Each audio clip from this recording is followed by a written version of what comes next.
നിങ്ങളുടെ favourite shows ഇനി ഒരിക്കലും മിസ്സാവില്ല. ഇപ്പോൾ C5 കാണും നിങ്ങളുടെ ഫേവറേറ്റ് ഷോസ് തികച്ചും സൗജന്യമായി. ഇന്നലത്തെ പ്രിയങ്കയുടെ പാചകം പൂർണ്ണ പരാജയമായതുകൊണ്ട് എല്ലാവർക്കും വിധി പറയാൻ എളുപ്പമായിരിക്കും. അതിനിപ്പോ ഞാൻ സഹായിക്കണം അല്ലേ? പിന്നല്ലാതെ ഞാനിപ്പോ വേറെ ആരെ തേടി പോവാനാ? മത്സരിച്ച് ജയിക്കാന്നല്ലാതെ മറ്റൊന്നും എനിക്കറിയില്ല. നല്ല കാര്യം മോളെ. പക്ഷേ ഈ മത്സരം തുടങ്ങുന്നതിന് മുമ്പേ ഞാൻ പറഞ്ഞിരുന്നു, ഇത് കുടുംബ അംഗങ്ങൾ തമ്മിലുള്ള ഒരു സൗഹൃദ മത്സരമാണെന്ന്. ആ ചിന്ത എപ്പോഴും മനസ്സിലുണ്ടാകണം. ആ പ്രിയങ്ക മോളെ, മോളുടെ ജോലിയൊക്കെ കഴിഞ്ഞോ? ആ കഴിഞ്ഞു അമ്മേ. എന്നെ കൊണ്ടാവുന്ന വിധത്തിൽ എല്ലാം ഞാൻ ചെയ്തിട്ടുണ്ട്. ഇന്നലത്തെ പാചകവും ആകും വിധമായിരുന്നു. അനുഭവിച്ചത് മറ്റുള്ളവർ എന്ന് പറഞ്ഞ പ്രിയങ്ക തോറ്റു കഴിഞ്ഞിരിക്കുന്നു എന്നല്ലേ വരുൺ പറഞ്ഞത്? ആരും തോൽവിയും ജയവും മുൻകൂട്ടി പ്രഖ്യാപിക്കണ്ട. ആദ്യം പൂജാമുറിയിലേക്ക് തന്നെ പോവാ. വാ.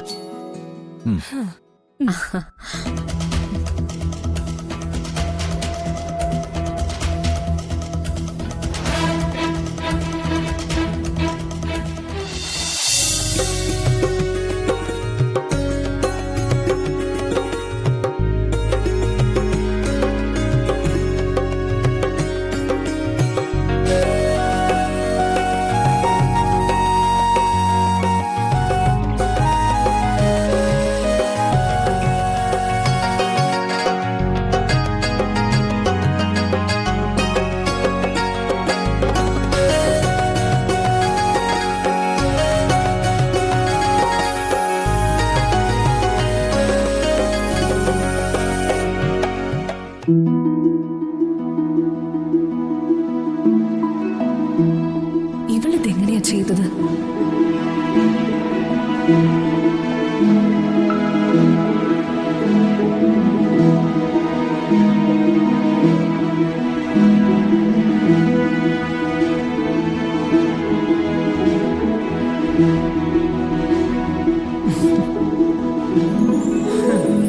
പരമേശ്വര, നിനക്കെന്താ തോന്നി?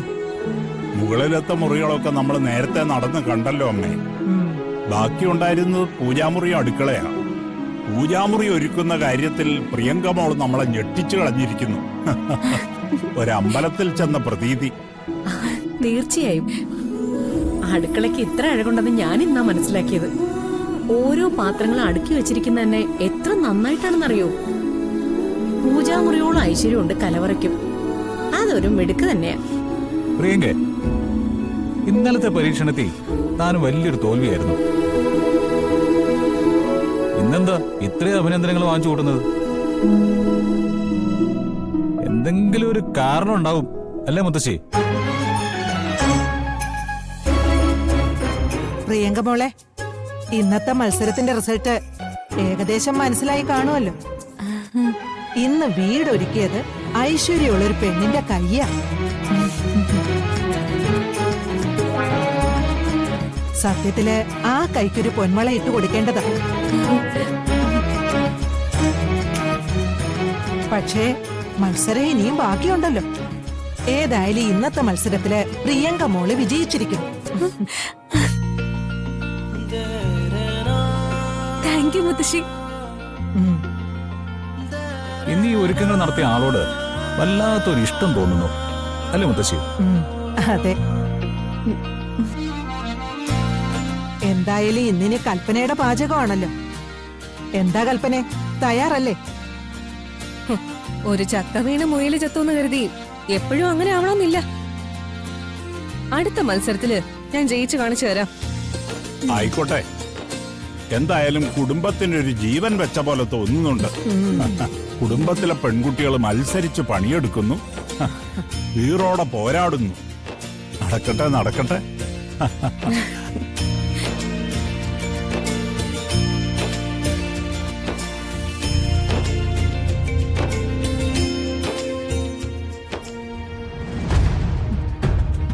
എന്നാലും അവളെ കൊണ്ട് ഇതെങ്ങനെ സാധിച്ചു ചെറിയമ്മേ?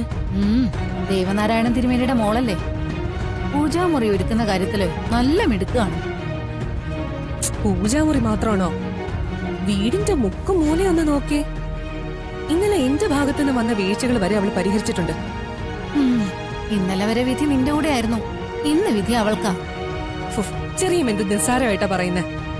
ഇന്ന് അവൾ എന്നെ മറികടന്ന നാളെ ഒരൊറ്റ ദിവസമേ ഉള്ളൂ. അതെന്തായാലും ശരിയാവില്ല. എനിക്ക് ഇന്ന് തന്നെ മുത്തശ്ശിയെ കൊണ്ടും മറ്റുള്ളവരെ കൊണ്ടും നല്ല വാക്ക് പറയിപ്പിക്കണം. അതെങ്ങനെ? ഇന്ന് നിനക്ക് പാചകമല്ലേ? നിനക്കെന്തേലും അറിയോ? കല്യാണത്തിന് മുമ്പ് അമ്മ പറയുമായിരുന്നു, എവിടെയെങ്കിലും ചെന്ന് കയറിയാ എന്തെങ്കിലും ഉണ്ടാക്കാൻ പഠിച്ചിരിക്കണോന്ന്. അന്നത് കേട്ടുമില്ല. അതിന്റെ ടെൻഷനാ ഞാനിപ്പോ അനുഭവിക്കുന്നത്. ചെറിയമ്മയ്ക്ക് നന്നായിട്ട് പാചകം അറിയാലോ. മുൻപ് ചില വിഭവങ്ങൾ ഞാൻ കഴിച്ചിട്ടുമുണ്ട്. അതിന് ഈ 2-3 സ്പെഷ്യൽ വിഭവങ്ങൾ ഉണ്ടാക്കി എല്ലാവരെയും ഒന്ന് ഞെട്ടിക്കണം. ഇന്നലത്തെ പ്രിയങ്കയുടെ പാചകം പൂർണ്ണ പരാജയമായതുകൊണ്ട് എല്ലാവർക്കും വിധി പറയാൻ എളുപ്പമായിരിക്കും. അതിനിപ്പോ ഞാൻ സഹായിക്കണം അല്ലേ? പിന്നല്ലാതെ ഞാനിപ്പോ വേറെ ആരെ തേടി പോവാനാ? ഞാൻ മുമ്പ് പാചകം ചെയ്തിട്ടുണ്ട്, ചില സ്പെഷ്യൽ വിഭവങ്ങൾ. അതെ, എന്റെ തറവാട്ടിൽ നിന്ന് പഠിച്ചതാ. പക്ഷെ ഇപ്പൊ ടച്ച് വിട്ടു പോയില്ലേ? ചെറിയമ്മേ, വെറുതെ ഡിമാൻഡ് കൂട്ടല്ലേ. ഈ വിഷയത്തില് കണ്ണും പൂട്ടി ചെറിയമ്മ എന്റെ കൂടെ നിൽക്കാന്ന് വാക്ക് തന്നതാ, അറിയാലോ. പിന്നെ പ്രിയങ്ക എന്നോട് സഹായം ചോദിച്ചിട്ടുണ്ട്. കിട്ടുന്ന മാലയുടെ വിലയുടെ നേർപകുതി അതവൾ എനിക്ക് തരാന്ന് പറഞ്ഞിട്ടുണ്ട്. ഓ, അപ്പൊ അതിനിടയിൽ അങ്ങനെ ഒരു ബിസിനസ് നടന്നല്ലേ? എങ്കിൽ പിന്നെ ചെറിയമ്മ അവളുടെ കൂടെ നിന്നോ. ഇത്രയും നാളും കൂടെ നിന്ന ആളെ ഒറ്റ കൊടുക്കുമ്പോ ഒരു സുഖം ഉണ്ടാവുമല്ലോ. കണിമംഗലത്തെ മരുമകളായി ദേവനാരായണൻ തിരുമേനിയുടെ മകളെ ഞാൻ മനസ്സുകൊണ്ട് അംഗീകരിച്ചിട്ടേയില്ല. അതിനുള്ള യോഗ്യത അവൾക്കില്ല. ഞാൻ നിന്റെ കൂടെ തന്നെ ഉണ്ട്. പാരമ്പര്യവും പ്രൗഢിയുള്ള കുടുംബത്തിൽ ജനിച്ച് നീ തന്നെ ജയിച്ചാ മതി. അവള് പറഞ്ഞ ഓഫർ ചെറിയമ്മയുടെ മനസ്സിൽ കിടന്ന് കളിക്കല്ലേ. മാല സ്വന്തമായിട്ട് കിട്ടിയാ ഞാനും അത് തന്നെ ചെയ്യാം. എങ്കിൽ ശരി, ഈ പാചക മത്സരത്തിൽ നിന്നെ ജയിപ്പിക്കേണ്ടത് എന്റെ ഉത്തരവാദിത്താ. കണിമംഗലത്തുകാര് ഒരേ സ്വരത്തില് നിന്റെ പാചകത്തെ കുറിച്ച് പറഞ്ഞിരിക്കും. ഞാൻ പ്രൗഢിക്കും പ്രതാപത്തിനൊന്നും ചേരില്ല. ഈ പാചകത്തിൽ എനിക്കൊന്ന് കാണണം.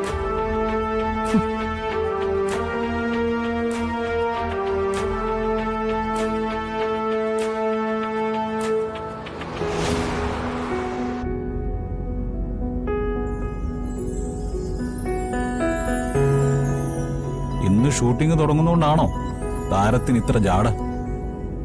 ചില ആളുകൾക്ക് അല്പം പബ്ലിസിറ്റി ഒക്കെ കിട്ടിക്കഴിഞ്ഞാൽ തലക്കനം കൂടുന്നു കേട്ടിട്ടുണ്ട്. ഡൗൺലോഡ് ചെയ്യൂ C5 ആപ്പ്. കാണൂ എല്ലാ എപ്പിസോഡുകളും സൗജന്യമായി.